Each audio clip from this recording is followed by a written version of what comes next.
Support for the production of Making a Chef comes from Methodist Senior Services, serving older adults with 12 campuses across the state, offering a range of options for housing and services to help elders transition into the next age. Methodist Senior Services, celebration, innovation, and hope. And Blue Cross and Blue Shield of Mississippi, encouraging wellness through personal engagement and access to quality health care. Because it's about you, your health, and your life. More information is available at bcbsms.com.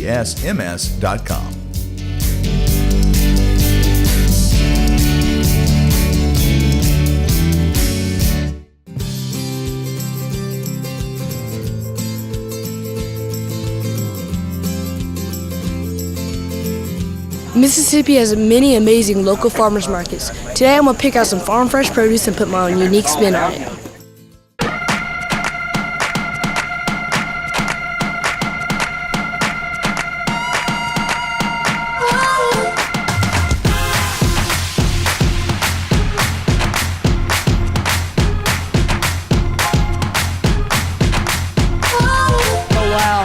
That's amazing.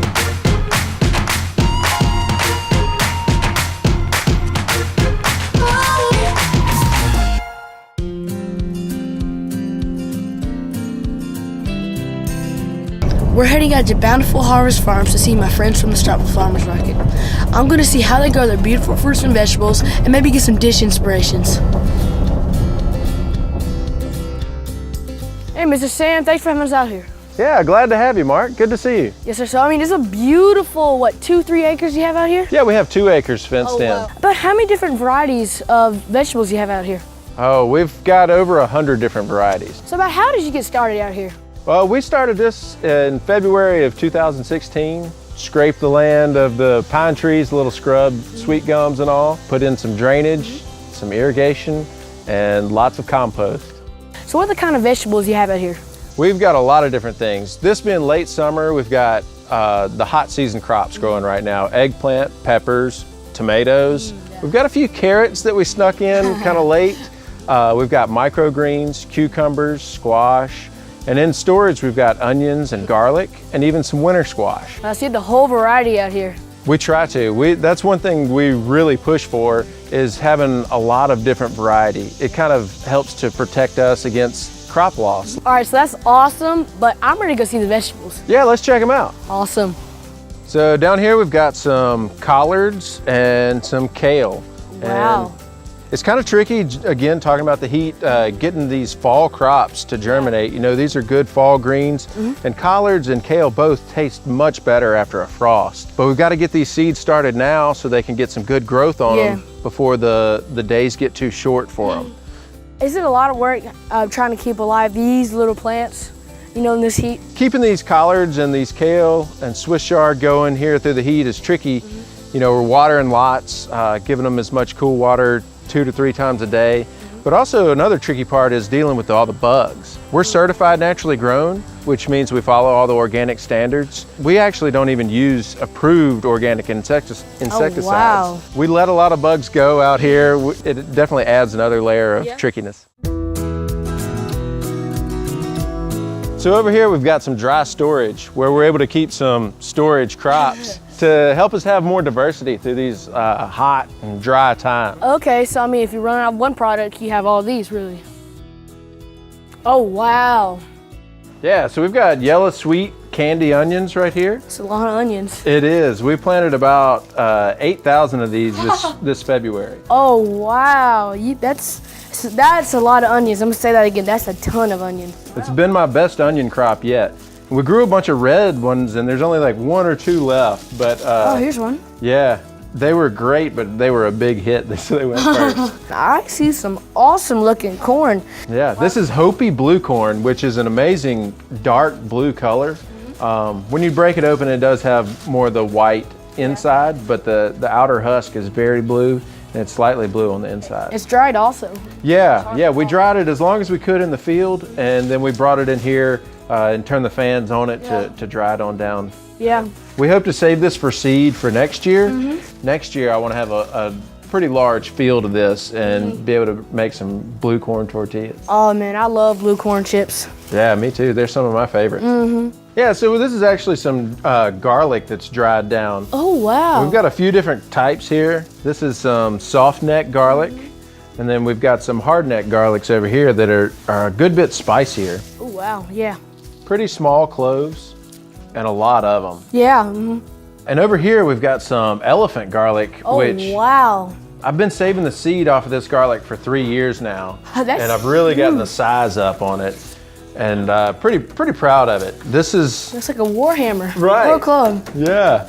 And look at the size difference of these cloves compared to that. Oh wow. You know, That's let's bust that. That's bigger than the palm of my hand. Yeah, where these are little bitty. This is a more pungent flavor. The elephant garlic is a lot more mild, but to me, it just has a really good, solid garlic flavor without the spice. Wow. So I'm looking over here. I see winter squash. Yeah, exactly. Butternuts, Yeah, exactly. Butternut.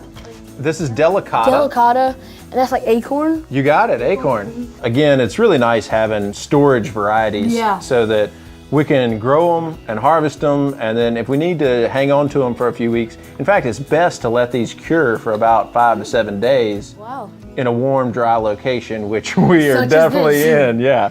Yeah, so let's go check these out in the field. Awesome. I'd love to. Yeah. Wow, so this is a lot of squash out here. Yeah, so we've got a few different varieties, what we already saw in there, plus a few of the summer squash type varieties. But right here, we've got some of our butternut growing. Oh wow, I can see some.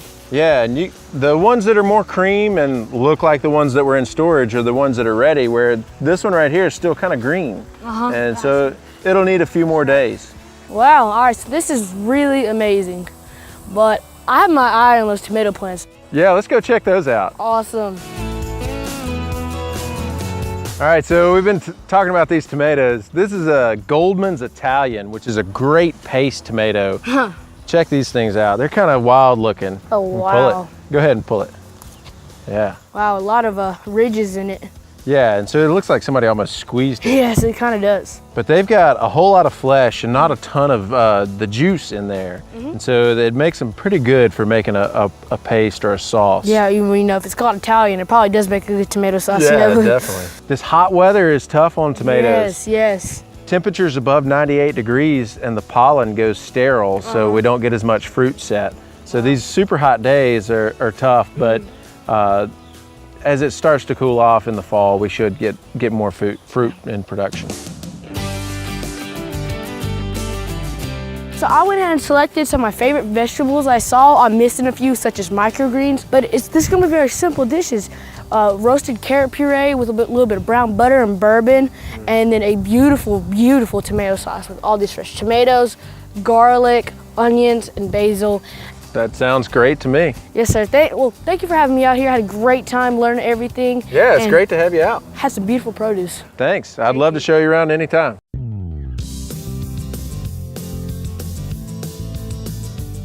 We're back with Dr. Brent, and he's in the kitchen today. He's going to teach me again another simple and easy, healthy snack. Thanks for being here, Dr. Brent. Appreciate it, Mark. Glad Yes, to sir. be back. I enjoy every time you're here. Well, it's a lot of fun for me Yes, too. sir. Fruit. Ooh. Fruit is good for us. There's a lot of antioxidants. There's a lot of things, vitamins, minerals that we get from fruit. Yeah. And I want to get across the point how important variety is. So you may have your favorite fruit, but if you can eat a lot of different fruits, you're going to get a lot of different good things Yeah. from those fruits. So today what we're going to do is fruit salsa. Ooh. How about you start with cutting up the apples, the bananas, and the kiwi for me? So dice. Yeah, let's make them dice. Let's make them as small as you can, because what we're going to do with them is all going to blend together. And the smaller we get those cuts, the more the juices are going to be extracted. So the flavors will be able to blend together. You can add any fruit into this. Any fruit will really work. All right, so we have one apple chopped up. All so right, let's go ahead and put that in. I'm going to have you take one of those, take that lemon and squeeze half of that lemon in there. You know why I'm going to have you do that? Why? Well, because it'll turn brown over time, even in the short time that we use it. So you never notice that Of course. apples, when the oxygen hits it, it turns brown. So if you add the lemon juice or sugar, that's going to help stop that. This time, let's go ahead and add the blueberries. Blueberries, all right. We can go ahead and let those start. And you know, this is going to be good right out of the gate when we eat it, but it's going to be better when it's had time to cool and chill, and those flavors meld together. Exactly. You want to go ahead and work with the banana or the kiwi, whichever one you want to go with. Something else that fruits have, and vegetables too, is phytochemicals or phytonutrients. Okay. And basically the phyto part just means light. So these fruits and vegetables, which of course grow in the ground, they have protection from insects and other type things that are around there. And so we use these. We don't actually know if they all help us, but things like lycopene that's found in tomatoes and resveratrol that's found in red wine and grapes are certainly beneficial. Some have heart healthy benefits, some have other benefits. So by eating these fruits, we get the benefit that the plant has for something else for us as well. Awesome. So that's kind of cool. All right, so let's add a kiwi now. All right. The kiwi is really juicy and liquidy, so it's gonna add a lot of liquid to our mixture here. Color's a big part of what we do. Of course, you know that in cooking. Color, we eat as much with our eyes as we do with our mouth and our nose. Anything you can do that's gonna add color to it. We've got the green of the apples, we've got the white of the banana, we've got this brighter green with the kiwi, the blue of the blueberries. But you know, if you think about it, if you add strawberries to it or blackberries to it, that's just gonna add more color to it. Again, variety is the spice of life. So what I've got here is just a 10-inch tortilla shell. And I'm gonna have you, once you're ready, we'll just cut that into 8s. And they'll be like little chip slices. Yeah. So we got a lot of green and blue and white in here. Yeah. Now I'm gonna add this, if you're okay, I'm gonna put this in the refrigerator. Perfect, yeah, I don't mind. Normally you'd let it sit in there for about 15 minutes. Chop up this tortilla? Yep, put it into 8s. All right. We already cut a couple while we were waiting. And you can see as they start to dry out, they start to curl on the end. And the same thing's gonna happen when we put these in the oven. They're gonna continue to crisp up and brown. So what I've done is I've just taken white granulated sugar and regular cinnamon. Most of what we did today was we put it in a Ziploc bag and just mixed it up and blended it. And you can pour that into a little empty salt bottle or mixing bowl, have that. Now, little spray, you'll just pop that off. So it's different from adding just straight oil. You're adding less of it, but the same promotes browning? It's gonna do exactly the same thing. It's gonna give something for the sugar to adhere to. You can go ahead and sprinkle that on there. So it's gonna give it something to adhere to, but you're not gonna have near the calories if you'd used butter or oil. So you've saved some calories there, but you're gonna get the same effect. So these are great. These are gonna last as well. So we can make a little bit more and have them. The sauce is gonna last. So anything we make, we don't wanna have to eat it all right then and there. We wanna be able to use it. So I'm gonna place this in the oven. All right. And we went ahead We baked some chips. ready. So yeah, so these are the chips. So see how they came out nice and crisp. So that was 350, about 10 minutes is all we did. My goodness. Now we've got our salsa. We've allowed it to chill. And the longer it sits in there, the better the flavors are gonna meld together. Okay. Right. So it may take 15, 20, 30 minutes, but you've got it cooled. It'll be nice and chilled. You can see our apples are still a good, pretty color because of the lemon juice and the lime juice. It's nice and moist now. And it's moist. And now all that kiwi is adding those flavors in there. Yeah. Let's just cut that out.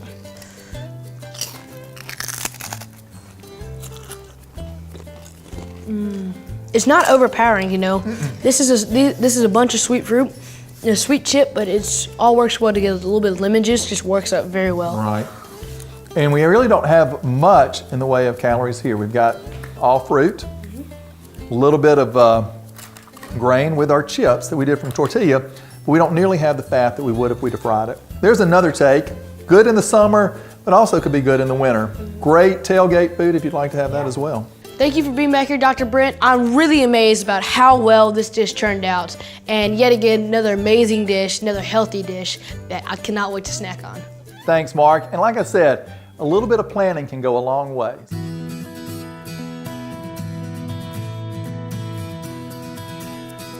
We're back in the kitchen with the amazing produce we got from Bountiful Harvest Farms. I'm gonna show you how to make a simple, easy, rustic tomato sauce. And it uses a surprising ingredient, carrot tops. The first ingredient is tomatoes, straight from Bountiful Harvest Farms. So I'm just gonna slice off the top, and any little imperfections I see, this one looks very good. I'm gonna half these and then quarter them. All right, now that all those tomatoes are cut, I'm just gonna place some cut side down in a sheet tray. I'm going to start chopping all of the aromatics from Bountiful Harvest Farms. Onion, garlic, carrot tops, and basil. I also have dried spices, which I'll get to in a second, and olive oil. So just simply start chopping into a dice. Try to make them similar in size so they don't burn, but don't worry, it does not have to be perfect. Now that I have everything diced, I'm going to go ahead and add it to the pan. Next, I'm going to chop the garlic. I prefer to split the garlic in half and chop it nice and thick. It's the same thing, add it to the pan. Just try to spread it out evenly. So the reason I chopped this thick is because garlic does burn pretty easily. I don't want that to happen. Next, basil. So place all your leaves one on top of the other with the largest leaf on the bottom and the smallest leaf on top, and roll it into a burrito as tight as you can. Chop the odds and ends off, then slice thin. And it should leave you with nice ribbons. I'm not going to add all of the basil. I'm saving some to finish off.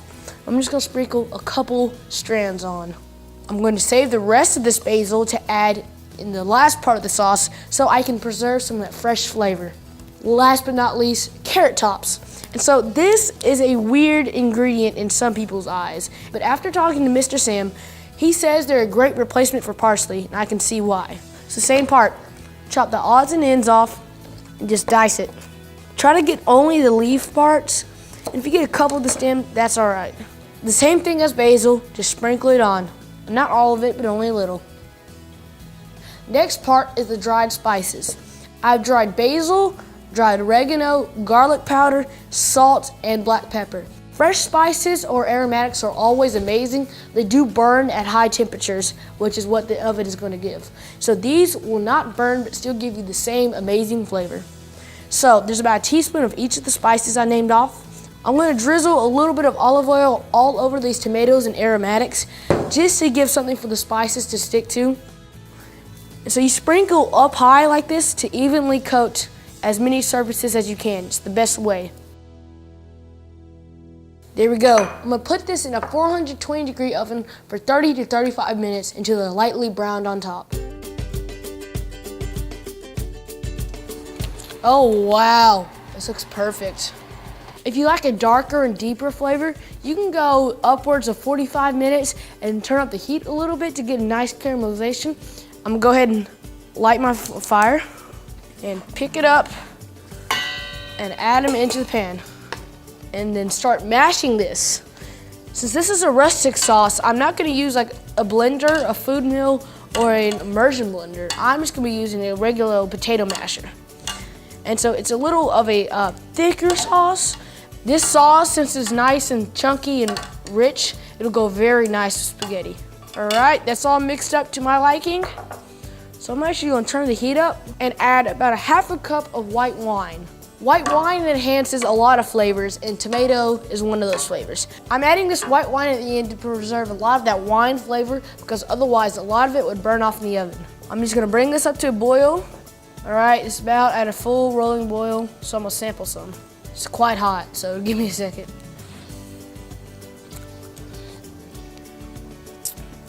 Oh wow, that's amazing.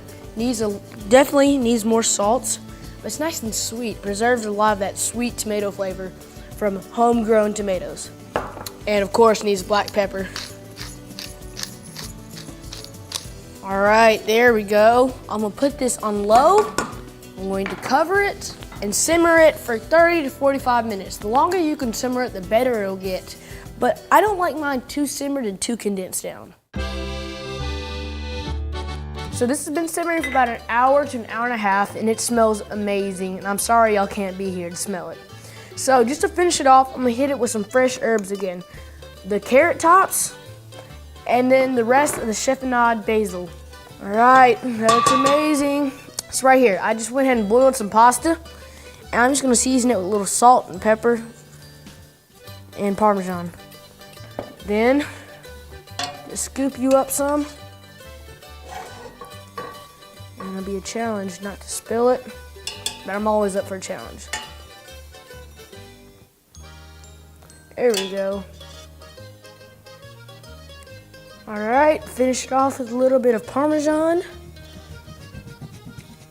There you go. That's how you make a delicious and simple tomato sauce using just a few ingredients and turning into one amazing sauce.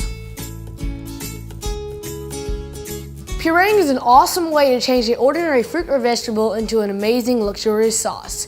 This, however, is paired with brown butter and whiskey, and it takes it to the next level. I'm going to show you how to change these humble carrots to an amazing puree that goes with any kind of meat. All right, let's get started. Chop off the carrot tops. Don't leave a ton on there.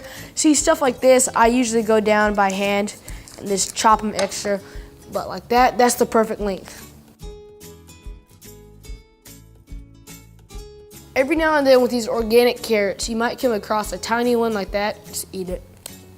All right, this is the last one. And so, boom, they're all chopped.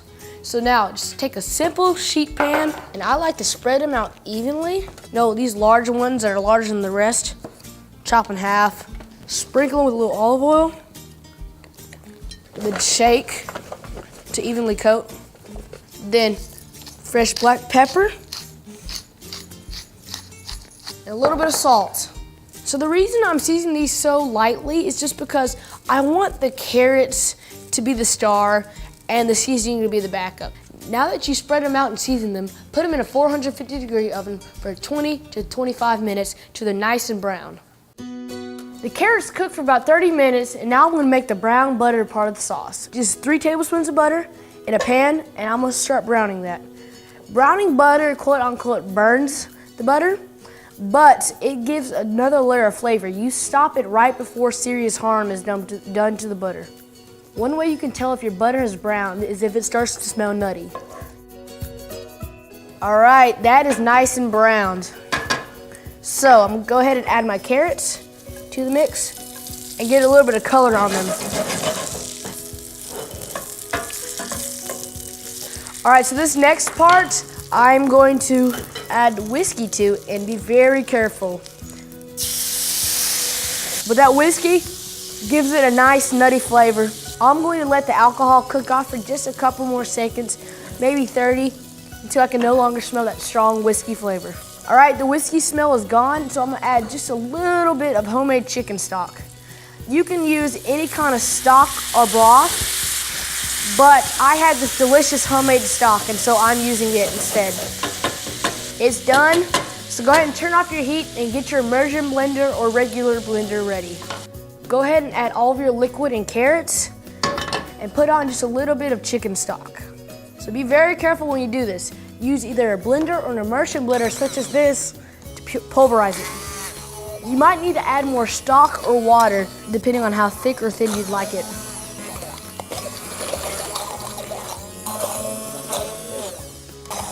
All right, that looks good. So it's nice and chunky still. So let me just taste it for seasonings. Nice and carroty. Needs a little bit of nutmeg. Nutmeg and brown butter add a nice nuttiness to the sauce. And it definitely needs pepper, lots of black pepper. So just go ahead and mix that up. There you go. That's how you elevate the humble carrot into a delicious yet simple sauce. This will go great with anything, especially beef. After the carrot puree is done and roasted, it's time to finish up this dish. So I went ahead and I roasted some Brussels sprouts the exact same way I roasted the carrots for the carrot puree, except I added a little balsamic vinegar at the very end just to finish them off. I'm gonna season this filet very simply. Fresh cracked black pepper, flip it over and do the other side. Make sure your steak is at room temperature, it cooks faster. And then I'm gonna put my spice blend on it. It's a mixture of salt, pepper, garlic powder, onion powder, and smoked paprika. So I'm not gonna put a lot of oil down. Just kind of move it around. There we go. So I'm gonna place this meat straight down. And so you wanna hear that sear. I'm gonna sear this meat 2 minutes aside, flip it twice during cooking to get a total time of 8 minutes to cook for medium rare or until my probe thermometer reads 130 degrees. Medium rare is 128 to 135. And so right smack in the middle with carryover temperature will stay in the perfect medium rare. So it's time for me to insert the probe. So try to get it as close to the middle as you can. It's reading about 113, so I'm just gonna go ahead and sear the sides and get a lot of color on it. So I'm gonna throw in some local smashed garlic, just releases some oils, and then I'll add a little more oil on top of that to flavor it and baste the meat with. All right, so that's the mark. Perfect, 131.5. And so I'm gonna let that rest for the 5 to 10 minutes just to let all the flavors and all the juices settle in. If you're to cut it now, it's all tense and tight, and all the juices will disperse onto the plate and leave you with a dry, tough piece of leather. By letting it rest, the muscles will relax and bring in the juices. The steak is rested for about 5 minutes. Now it's time to cut in. Now it's time to plate. So this is the carrot puree, roasted carrot puree. And then some Brussels sprouts. I finished these Brussels sprouts just to revive them a little bit in the pan with all that extra fat and a little bit of flavored grease. And so they're nice and juicy. There you go. That's another way to transform amazing local fresh vegetables to another non-traditional yet amazing dish. Y'all, that does it for us this week. Special thanks goes out to Bountiful Harvest Farms and Sam Malcolm Moore for the beautiful produce and informative walkthrough. Thanks for watching, y'all. See you next time and keep cooking.